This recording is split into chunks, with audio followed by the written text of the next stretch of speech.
Excusez-moi, tu peux bien beau travailler pour le monde, tu travailles pour quelqu'un, peut-être tu fais je ne sais pas quoi, il peut beau bien te donner quelque chose, bien te payer.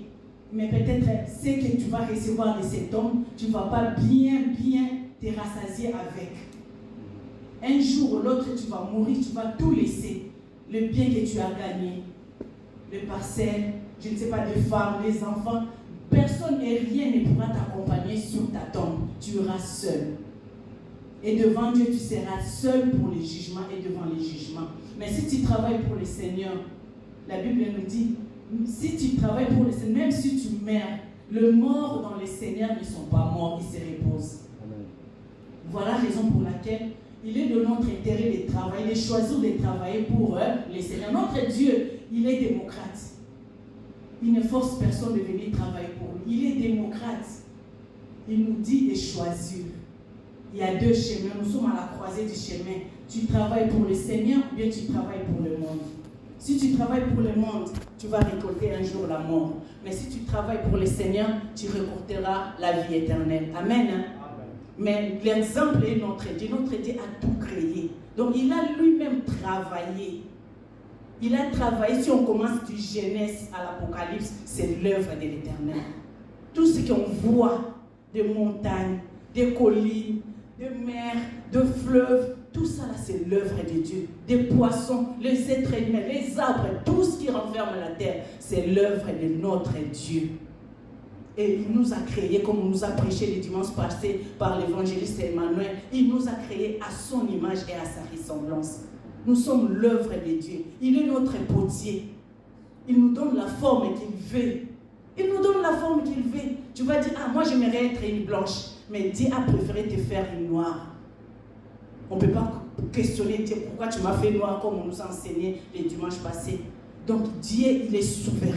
Il fait grâce à qui il veut, comme il veut et quand il veut. Voilà pourquoi ce soir, je suis venu seulement nous édifier et nous proposer si nous pouvons travailler réellement pour Dieu. Parce qu'il y a une récompense qui est attachée à l'œuvre du Seigneur. Amen. Hein? Amen. Si nous pouvons lire dans Genèse 2, verset 15.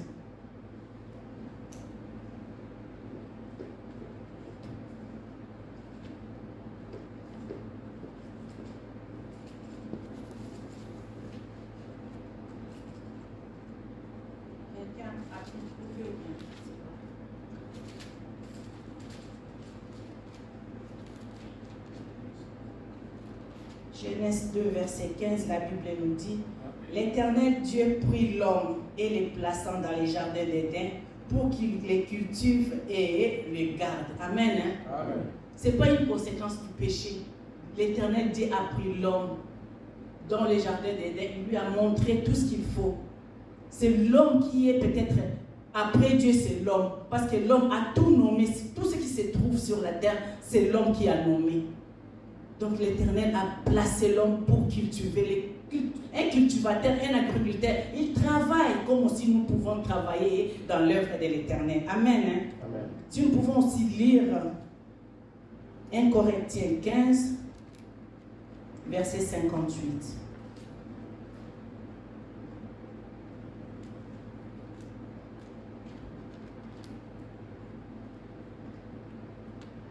Nous sommes... Amen.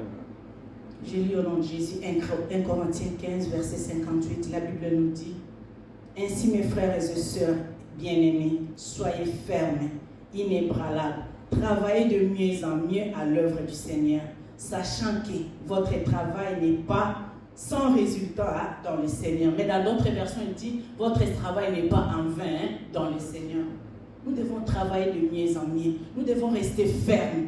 Comment pouvons-nous rester fermes? Comment devons-nous rester inébranlables? C'est dans la prière. Dans la lecture de la Bible, toujours et nuit, nous devons méditer la parole de Dieu. En gênant. Je ne sais pas, il y a beaucoup de gens qui ne gênent que quand l'église programme les gênes. Là, ils ont la soif de gêner. Mais si l'église ne programme pas les gênes, lui-même dans la maison, il n'a pas cette idée de gêner, de rester chaste ou bien devant l'Éternel. Les gênes nous apprennent à maîtriser notre corps, à maîtriser notre esprit. Si nous gênons, nous allons développer beaucoup de choses dans nos vies. Et nous allons vivre encore beaucoup de grandes choses parce que Dieu va continuer à se révéler dans nos vies. Amen. Hein? Nous allons continuer toujours à prier les uns pour les autres comme une recommandation biblique. La Bible nous dit, priez les uns pour les autres afin que vous soyez guéris. C'est dans la prière que nous allons développer. C'est dans la méditation que nous allons voir qu'est-ce que Dieu a préparé, a prévu pour nous ses enfants. Il a prévu beaucoup de grandes choses. Mais si nous ne lisons pas la Bible, si nous ne méditons pas, nous serons toujours à côté. Parce que nous allons ignorer tout ce que Dieu a préparé, tout ce que Dieu a prévu de bon pour nous. Amen. C'est en méditant la parole de Dieu que nous allons développer, nous allons voir, ah, Dieu a dit ceci, Dieu a dit ceci. S'il y a un problème comme ça, je vais aller, je vais dire cette parole. S'il y a un problème comme ça, je vais me tenir pour prier de telle façon, de telle manière. Amen. Hein? C'est dans la prière et dans la méditation de Dieu qu'on acquiert, qu'on commence à se développer, à grandir dans l'esprit.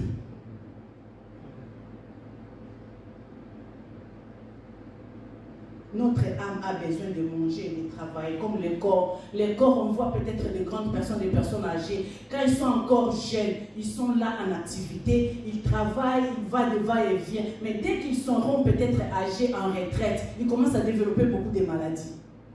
Pourquoi? Parce que le corps ne fonctionne plus comme avant.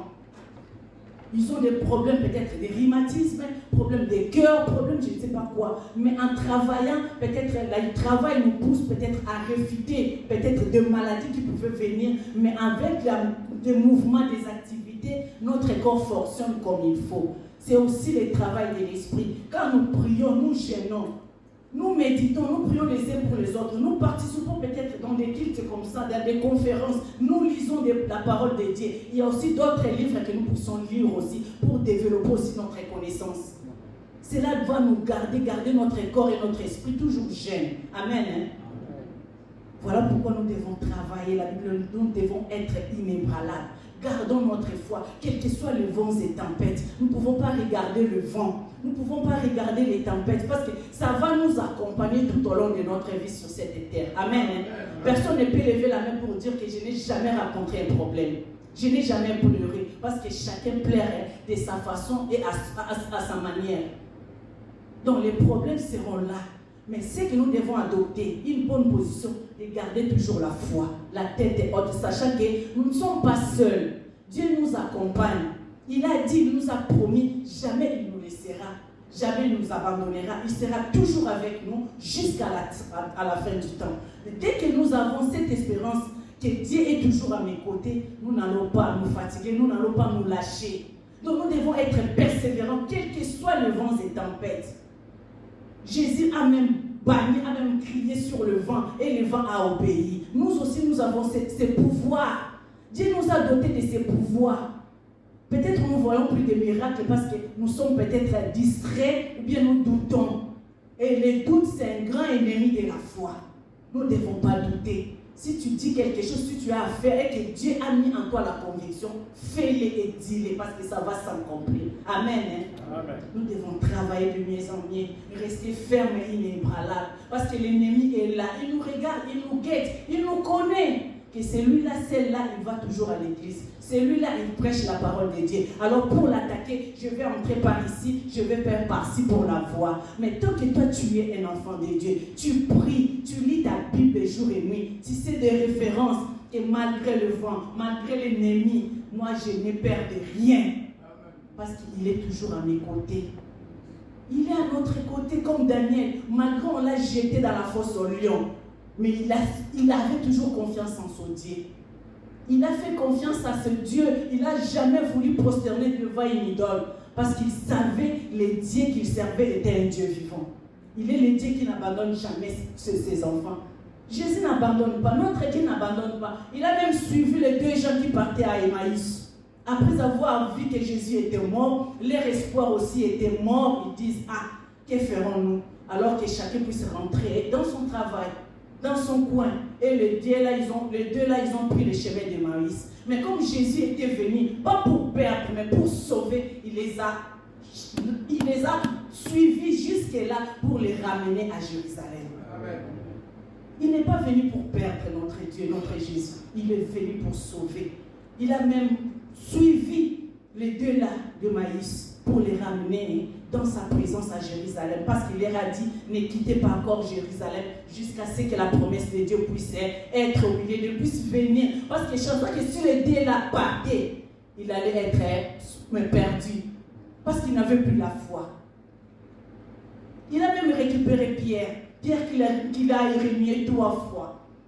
Il a encore récupéré 3 fois. Pour être sûr que Pierre vraiment l'aimait. Il a dit à Pierre, Pierre m'aimes-tu plus que ça? Parce que là, ils étaient devant manger. Tout le monde aime manger, non?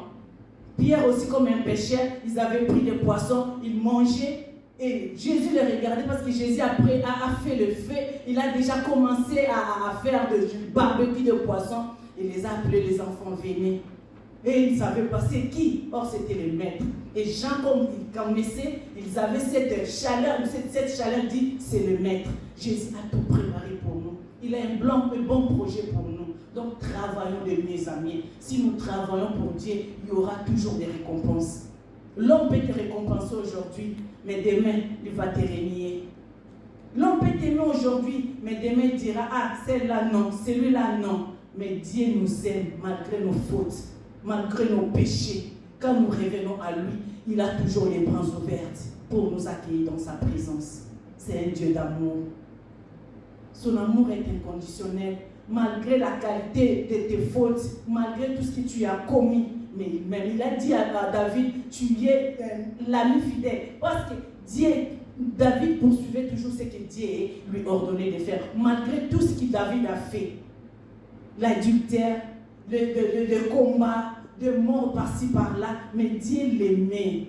Dieu l'aimait parce que David s'est rendu compte quand il a péché, il sait que j'ai péché, et il revenait à Dieu pour demander pardon. Donc nous devons développer cette habitude quand nous travaillons pour le Seigneur. Demandons pardon si nous reconnaissons que nous avons failli, nous avons péché, nous sommes peut-être loin de notre Dieu. Revenons à Dieu, demandons pardon parce qu'il ne lasse jamais de nous pardonner. Amen. Amen.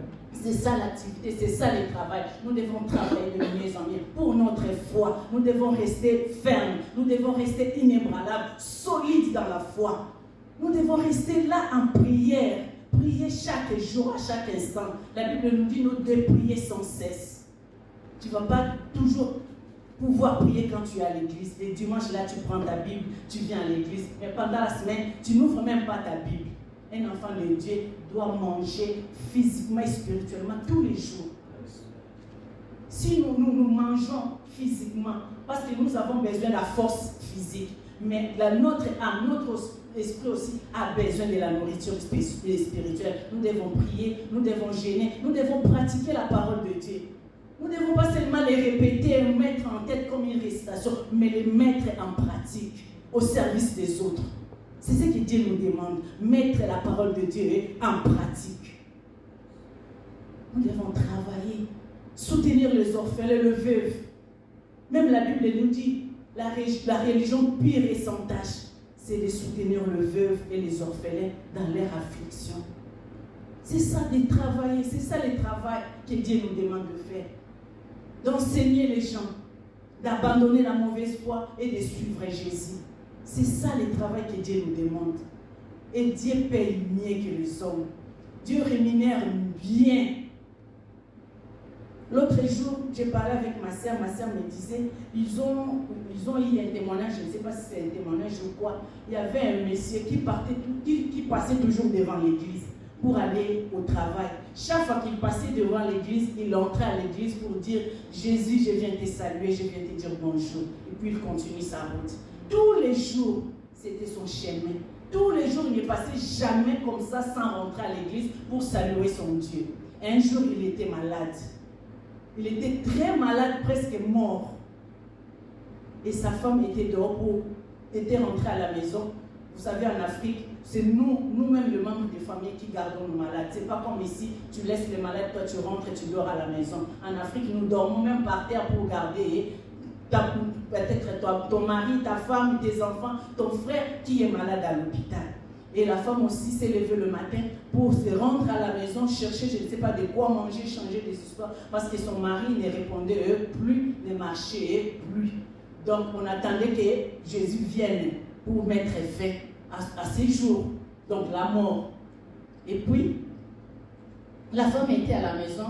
L'homme, comme il était déjà couché comme ça, il attendait seulement de partir, de rendre l'âme. Il a vu quelqu'un tout en blanc. Le monsieur est approché vers lui, dit, il a appelé son nom. Je viens te dire bonjour. Je viens te dire bonjour. Peut-être il a attendu longtemps. La personne qui vient toujours le saluer, il ne verrait plus. Il ne voyait plus la personne passer lui dire bonjour. Et lui s'est déplacé pour aller lui dire bonjour. Et le monsieur a dit bonjour. Tout à coup, c'est comme un rêve. Il s'est réveillé, il a vu personne tout autour de lui. Et puis, il a pris la position assise devant le lit comme ça. Au moment où tout le monde déclarait déjà presque mort, il ne répondait plus. Même la saturation peut-être ne donnait plus. Mais la femme, de son retour, il trouva son mari bien en forme assis. Il dit, je vois un fantôme ou bien c'est mon mari. Elle a fui pour crier, aller appeler les infirmiers, les médecins. Ils sont venus, ils ont trouvé le mari debout maintenant. Pas assis, mais debout, en train de faire des mouvements. Il dit, qu'est-ce qui se passe? Et il a commencé à raconter ce qu'il a vu. Et puis il s'est rappelé que j'ai passé tous les jours devant l'église pour saluer mon Dieu. Nous devons toujours passer pour saluer notre Dieu. Au moment où nous n'aurons plus la force, nous n'aurons plus la force de lui saluer, de passer devant lui, lui viendra chez nous. Amen. Hein? Lui viendra, lui nous cherchera, parce qu'il n'est pas venu pour perdre, mais il est venu pour sauver. Donc il ne peut pas perdre nos âmes, parce que nos âmes lui a coûté sa vie. Lui a coûté sa vie. À l'âge de 33 ans, quelqu'un est parti comme ça, un jeune homme. Peut-être qu'il avait des projets comme toi et moi, mais il a préféré sacrifier sa vie pour te sauver, pour me sauver. Il a laissé son trône, la gloire, mais il a préféré venir ici être flagellé, humilié, rejeté, tué même comme un barbare pour toi et moi. Travaillons pour lui. Travaillons pour lui, il a donné sa vie pour nous. Ce qu'il a fait, peut-être ta mère ou bien ma mère ne pourra jamais le faire. Même mon père ne pourra jamais être sacrifié ou bien à la croix pour nous. Mais lui, il l'a fait. Ta femme qui dort avec toi, ton mari qui dort avec toi, peut-être le jour-là, il ne va même pas accepter. Mais lui, il l'a fait. Il a laissé la gloire. Qui aimerait laisser des richesses, la gloire, pour sauver seulement un pécheur? Qui le ferait? Personne. Mais lui a accepté d'abandonner la gloire chaque matin, midi, soir. Là, la louange et la gloire ne s'arrêtent pas. C'est leur nourriture de tous les jours. Mais il a préféré de mettre fin pour venir défendre. Nous défendre, nous qui étions dans le péché, dans la sorcellerie liée. Il est venu pour nous racheter, pour nous sauver, pour nous délivrer de tout cela. C'est un grand amour, n'est-ce pas? Amen. Il est un grand amour. Il a fait ce que personne ne pouvait faire. C'est pourquoi Jean a pleuré dans l'Apocalypse. Il a pleuré parce que personne ne s'est trouvé digne d'ouvrir les livres, même d'en rompre les sceaux. Il a pleuré. Comment? On a vu des prophètes, on a vu des évangélistes, on a vu des tels grades, des docteurs, mais personne ne fut trouvé digne d'ouvrir les livres et d'en rompre. Mais lui, il a accepté. Il a accepté de mourir trop jeune, beaucoup d'ambition comme les jeunes d'aujourd'hui, d'en mettre fin à sa vie pour que toi et moi, nous puissions hériter la vie éternelle. Amen. Hein? Amen. Travaillons pour lui. Travaillons pour lui. Il est amour. Il n'abandonne jamais. Il a toujours des plans merveilleux. Quand nous dormons, nous ronflons, peut-être nous dormons la bouche ouverte, mais lui, il veille pour nous. Il veille, il ne dort ni ne sommeille, la Bible nous dit. Dans nos faiblesses, dans nos incapacités, il pourvoit. Il pourvoit pour que nous soyons toujours contents et parfaits. Quand nous sommes limités, il vient à notre secours. C'est pourquoi on l'appelle les secours qui ne manquent jamais dans la détresse. quand nous pleurons, quand peut-être nous perdons nos parents, on voit vraiment que la vie est finie, la vie est finie. Je me rappelle, moi je suis restée avec mon père parce que je ne connais pas ma maman. Ma maman était décédée à l'âge de 32 ans, trop jeune aussi. Et je suis restée avec ma grand-maman, donc la mère de mon père. Et à l'âge de 7 ans, ma grand-maman aussi était décédée. Et pour moi, je voyais comme si tout était fini pour moi. Parce qu'elle était ma maman. C'est elle qui me défendait quand quelqu'un voulait me taper, quand quelqu'un voulait me faire du mal, elle était là pour me défendre. C'est elle qui me couvrait quand j'avais froid. C'est elle qui me donnait la nourriture, le médicament quand j'étais malade. Mais quand ma grand-maman était partie, j'étais, qui va encore prendre soin de moi? Qui va encore m'éduquer? Qui va encore me défendre? Parce que je n'habitais pas avec mon papa était loin. J'étais avec ma grand-maman. Tu vois, nous tous, nous pouvons peut-être sentir la même chose. Quand on perd quelqu'un de cher, quelqu'un de bien, on croit comme si tout s'écroule dans nos vies. Mais on oublie que Jésus ne nous abandonne jamais. Il fait toujours route avec nous. Il est toujours là pour nous soutenir. Voilà pourquoi, raison pour laquelle nous devons travailler de mieux en mieux pour lui. Amen. Amen. Dieu est notre exemple. Il a tout créé. Dans Genèse 1, Genèse 2, quand on lit Genèse 1, on voit la création, comment Dieu a commencé à créer. Quand on entre en Genèse 2, on voit comment il a créé. Genèse 2, 7, comme on vient de lire, on voit comment il a créé. Toutes les choses par sa main. Nous devons aussi travailler. Notre Dieu a travaillé, nous donne un exemple à suivre. Un père qui ne travaille pas, sa maison sera je ne sais pas quoi. Les enfants n'auront pas une bonne vie, n'est-ce pas? Si nous regardons la vie actuelle, la vie physique, quand quelqu'un ne travaille pas, il sera mendiant, non? Il n'aura pas peut-être la qualité de vie qu'il aimerait avoir. Là pour le monde. Et pour Dieu aussi, si nous ne travaillons pas pour Dieu, notre vie sera exposée au danger des sorciers, des marabouts, des gens de mauvaise vie. Amen. Hein?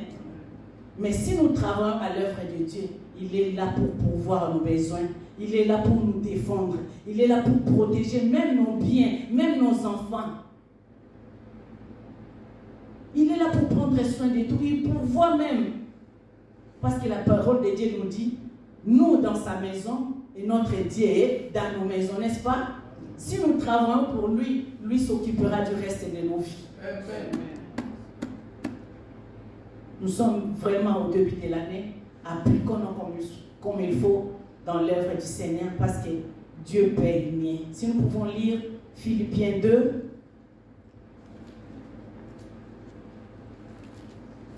versets 12 à 16.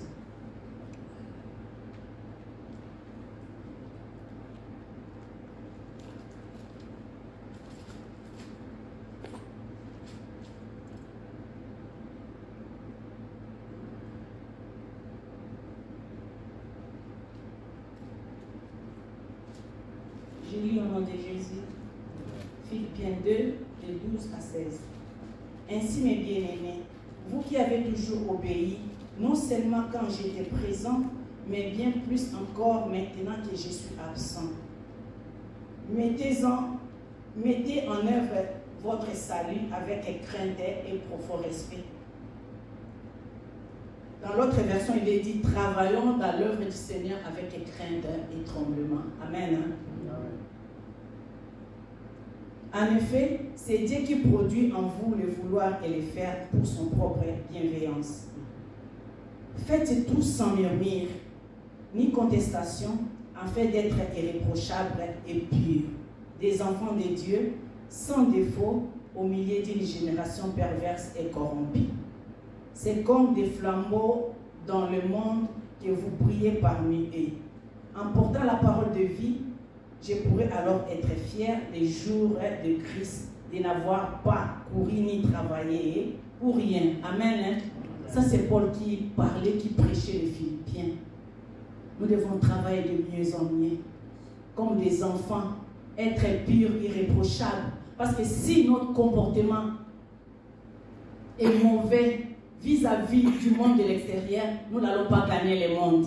Mais si notre comportement est bon devant le monde, nous allons gagner beaucoup des âmes pour le Seigneur.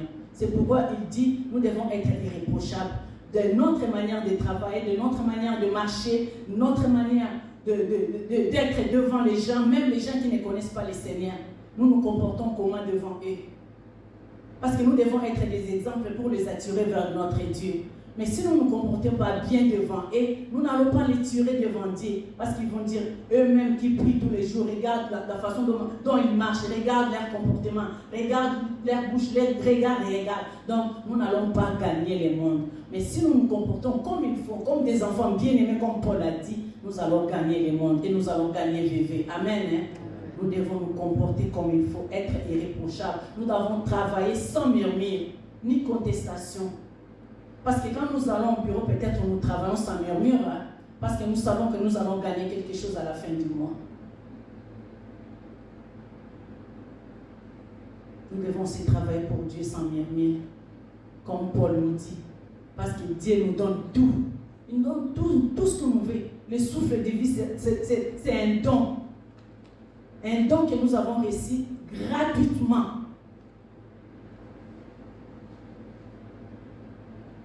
Mais nous devons travailler, être vraiment des enfants de Dieu, travailler pour notre Dieu. Faites tout ce qui nous plaît à notre faveur, possible pour gagner le monde et gagner le cœur de notre Dieu, parce que notre Dieu nous aime. Nous devons aussi l'aimer. Comment devons-nous aimer Dieu? En travaillant pour lui, à être obéissant, à mettre sa parole en pratique, à demeurer ferme et inébranlable dans la foi. Laissons nos doutes, laissons nos indifférences à part. Mettons-nous à l'œuvre pour travailler, pour que le royaume de Dieu puisse aller de l'avant. Amen. C'est ce que Dieu nous demande. Nous sommes là unis pour travailler les uns pour les autres. Dans le monde, là, nous travaillons ensemble. Nous avons nos éducations, quelqu'un vient de là, l'autre de là, l'autre de là, mais nous travaillons ensemble. Pourquoi pas dans l'œuvre de Dieu? Nous devons aussi rester unis dans la prière, dans l'amour. L'amour agapé, nous allons nous unir comme dans la Sainte Seine. Christ nous unit comme un seul homme pour travailler pour la gloire de son nom. Amen. 1 Corinthiens 15, 58 nous dit de travailler, de rester vraiment inébranlable. Nous devons gêner, prier les uns pour les autres, rester toujours dans l'œuvre de Dieu, bénir ceux qui ont besoin de nous. Nous allons les bénir, pas seulement financièrement. Parce que quand nous entendons les mots bénir, nous pensons toujours aux finances. Mais il y a plusieurs manières que nous pouvons bénir nos proches. Les assister dans le moment du malheur. Les visiter dans des prisons, dans les hôpitaux. Leur donner à manger si on en a assez. Pourquoi pas les habits si eux ils manquent. Assister le veuve et les orphelins. Dieu, quand nous assistons le veuve et les orphelins, nous prêtons à Dieu, comme la parole nous dit. Nous prêtons à Dieu au moment convenable. Dieu va nous les rendre.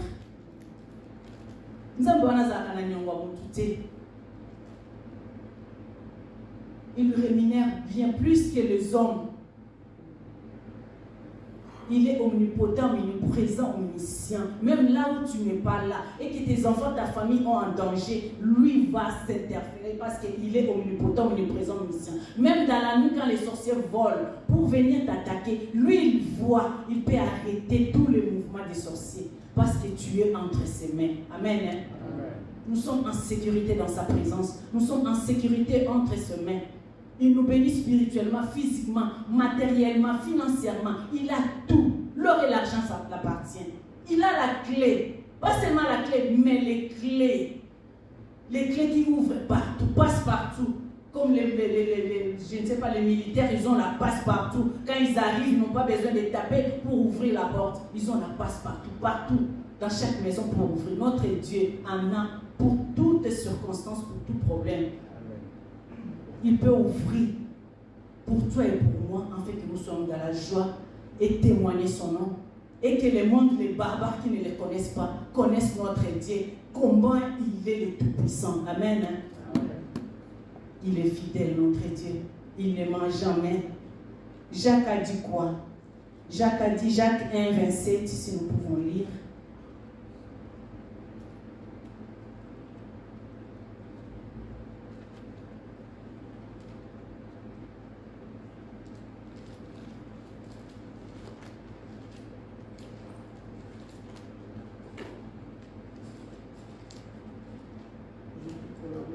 Amen. La religion pure et sans tache devant Dieu, notre Père, consiste à visiter les orphelins, le veuf dans leur affliction et à se préserver des souilles du monde. Amen.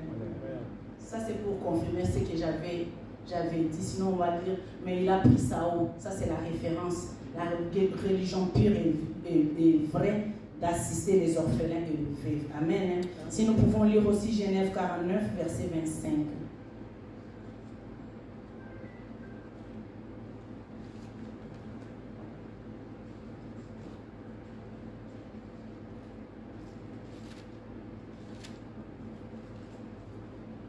Genèse 49, verset 25. 25. 25, pardon. Genèse 1. Genèse 49.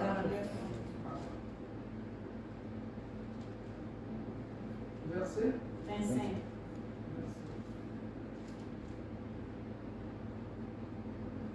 C'est l'œuvre du Dieu de ton Père qui t'aidera, c'est l'œuvre du Tout-Puissant qui te bénira de bénédictions de cieux en haut, de bénédictions des eaux en bas, de bénédictions de ma mère et du sein maternel. Amen. C'est bien dit. C'est l'œuvre de l'Éternel qui te bénira. C'est l'œuvre de l'Éternel qui te rendra prospère. Des bénédictions, des bénédictions, des bénédictions, des bénédictions. C'est l'œuvre de l'Éternel.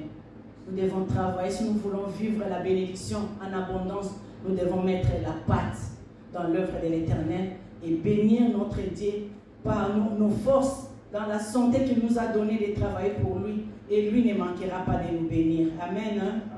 Si nous pouvons aussi lire Proverbe 19, 17.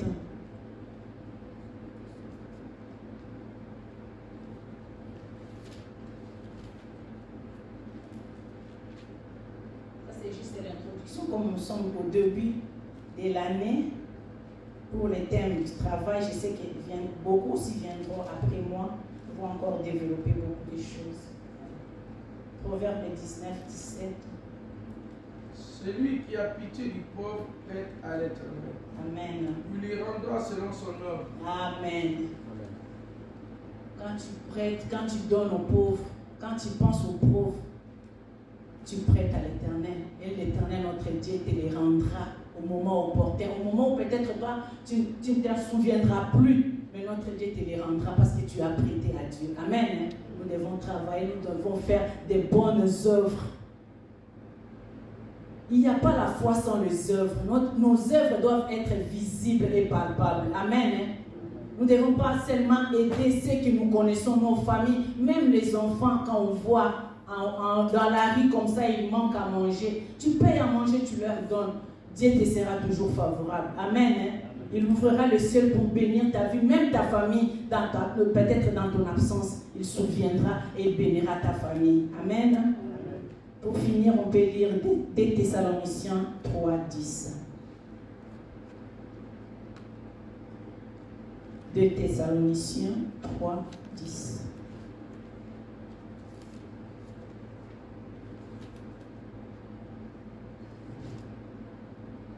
Car lorsque nous étions chez vous, nous vous disions expressément, si quelqu'un ne veut pas travailler, il ne mange pas non plus. Amen, amen, amen. Il n'y a pas de nourriture pour les fainéants, n'est-ce pas? Amen. Il n'y a pas de nourriture pour les fainéants. Si tu ne veux pas travailler, tu n'as pas droit à la nourriture. Amen. Amen. Voilà pourquoi nous devons travailler. Si nous voulons être bénis, nous devons travailler. Mais si nous ne travaillons pas, nos greniers seront vides. Et nous allons commencer à pleurer, à se lamenter. Il n'y a pas la nourriture pour les fainéants. Dieu n'aime pas les fainéants. Nous devons travailler. Travaillons pour notre salut. Gardons la foi. Gardons la tête haute. Soyons inébranlables malgré les épreuves, malgré les combats. Ne regardons pas au combat, mais regardons sur la croix. Sur la croix, il a vaincu. Sur la croix, il a tout accompli. Amen. Hein? Amen. Que Dieu bénisse sa parole.